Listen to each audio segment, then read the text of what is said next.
Ta'ala, kita jangan kacau. Besok jangan umpat imam tu, berdosa nanti.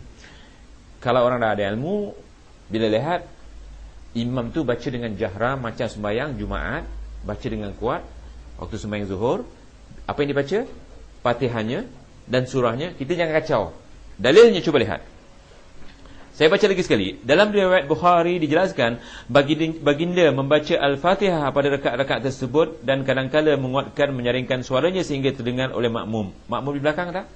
Kalau sekarang pakai mikrofon satu kampung boleh dengar tak? Boleh. Okey, cuba lihat 77. Cuba lihat 77, Bukhari dan Muslim, yakni muttafaq alaihi. Hadis Bukhari dan Muslim, muttafaq alaihi, bukan main-main. Pernah dengar macam ni, orang sembahyang macam ni? Tak pernah? Kita pun tak pernah dengar ya? Hari ini baru alhamdulillah kita tahu. Pernah dengar? Pernah solat di belakang orang seperti itu? Tak pernah? Besok jadi imam tak berani buat? Di masjid? Sekali-sekali. Kalau di masjid besok kena pecat kau jadi imam. Boleh ingat insya-Allah sahabat? Kalau di rumah kata-kata hantar jadi imam, di belakang isteri jadi makmum. Sekali-sekali kita boleh buat sembahyang asar. Begitu juga sembahyang zuhur. Tapi jangan selalu, kalau hari-hari tidak boleh. Ya, kita teruskan. Dalam solat maghrib sampai macam ini ya, kita teliti supaya solat kita tu menyamai solat Rasulullah SAW. Dalam solat maghrib, baginda terkadang membaca surah-surah pendek kerana waktu maghrib pendek. Ya. Ada kalanya baginda membaca surah-surah panjang atau surah sederhana. Terkadang membaca surah Qul ya ayyuhal kafirun ya. Nanti anda tengok surah Muhammad, maaf, surah Muhammad 47.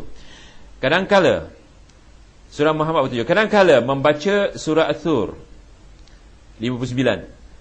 Terkadang baginda membaca salah satu dari dua surah yang panjang, yakni Al-A'raf untuk rakaat pertama dan kedua, yakni dibagi dua. Cuma satu lagi yang nak ingatkan. Ada orang-orang kita dia baca ujung-ujungnya sahaja, jangan. Baca awal, sambung ke tengah tak apa. Ataupun baca sampai setengah, kemudian sambung setengahnya dekat kedua. Tapi orang sekarang dia baca penghujung. Contohnya hari Jumaat, dia baca idza nudiya lis-salati min yaumil jum'ati fas'au ila zikrillah sampai habis. Sedangkan surah Jumaat tak panjang. Patut dibaca daripada awal baru disambung ujungnya. Tapi kalau dibaca ujungnya kemudian diambil ujung surah yang lain, itu tak ada hujahnya.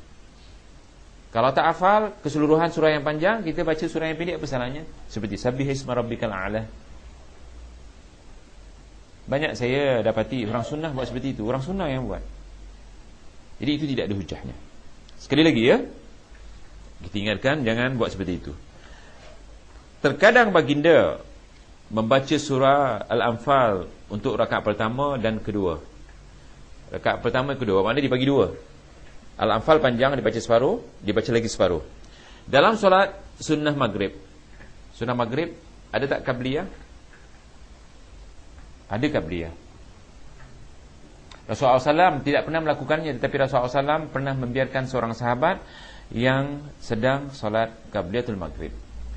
Di dalam buku Ibn Taymiyah rahimahullah, dalam buku Majmu'ul Fatawa, dalam buku Majmu'ul Fatawa, kata Ibn Taymiyah ini bukan sunnah, ini namanya hasanah. Jadi sekali-sekali kita boleh buat. Tapi kalau hari-hari buat sunnah qabliyatul jemaah, itu tidak ada dalilnya. Ulang lagi sekali supaya kita jangan buat sesuatu yang menyalahi sunnah. Rasulullah SAW tidak melakukan sunnah qabliyatul maghrib, tetapi dibiarkan sahabat melakukannya. Ini dinamakan, kalau segi istilah hadis takrir. Hadis takrir artinya hadis persetujuan Rasulullah SAW terhadap amalan para sahabat. Ibn Taymiyah mengistilahkan solat seperti ini adalah solat hasanah. Jadi kalau kita nak buat boleh, kerana mencontohi sahabat yang disetujui oleh Rasulullah SAW.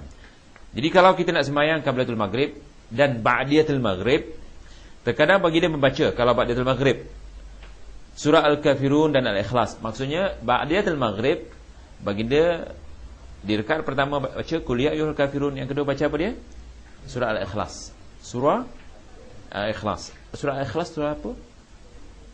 Qul huwallahu ahad. Kemudian, perhatian. Nabi memerintahkan agar membetulkan bacaan imam bila didapati imam keliru atau salah dalam membaca ayat. Ini bagi laki-laki. Bagi perempuan tidak boleh. Perempuan kena tepuk. Tepuk. Tapi bukan tepuk gini. Tepuk gini, tepuknya majus. Dia tepuk di belakang.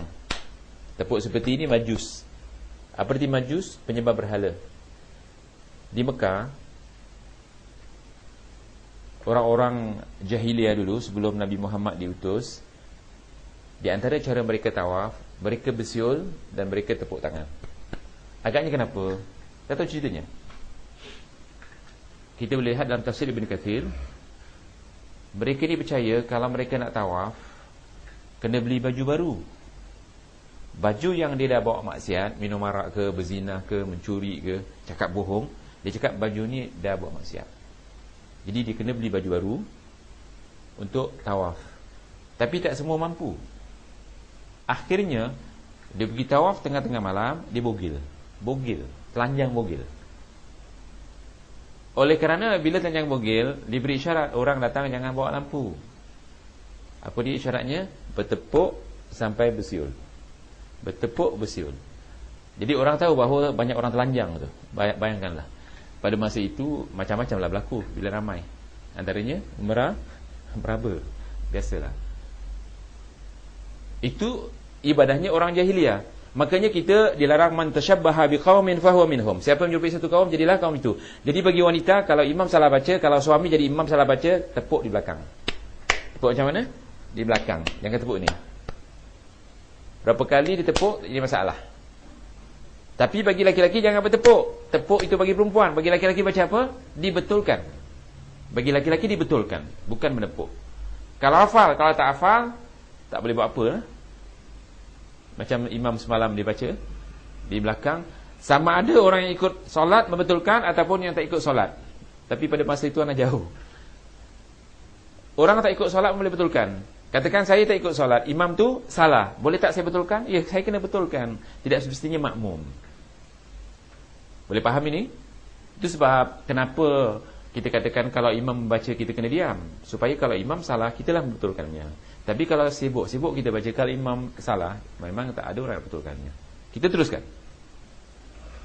Jadi perhatian, Nabi memerintahkan agar membetulkan bacaan imam bila didapati imam keliru atau salah faham ataupun salah dalam membaca ayat. Rasulullah SAW bersabda, "Shalla salatan faqara'a fiha falubbisa 'alaihi falamma insarafa qala li Ubay, "Asallaita ma'ana?" Qala na'am. Qala fama mana'aka an taftaha 'alayya. Nabi SAW salat, lalu baginda mengalami kekeliruan dalam membaca Al-Quran. Kalau Nabi ada keliru membaca Al-Quran, ini kalau kita lihat hadisnya adalah hadis yang sahih. Ini untuk menjadi pelajaran bagi kita.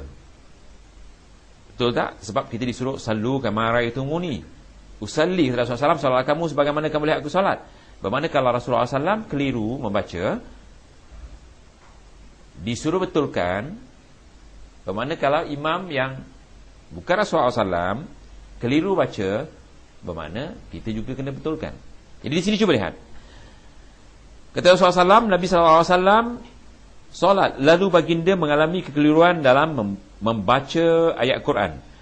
Tatkala selesai, baginda bersabda kepada Ubay bin Ka'ab, "Apakah engkau tadi solat bersamaku?" Jawabnya, "Iya." Sabdanya, "Mengapa engkau tidak mahu membetulkan kekeliruanku?" Ya. Di antara surah yang kadang-kadang kita keliru, dalam surah Fabi ayyi ala'i rabbikuma tukadziban, banyak orang keliru kerana diulang banyak kali.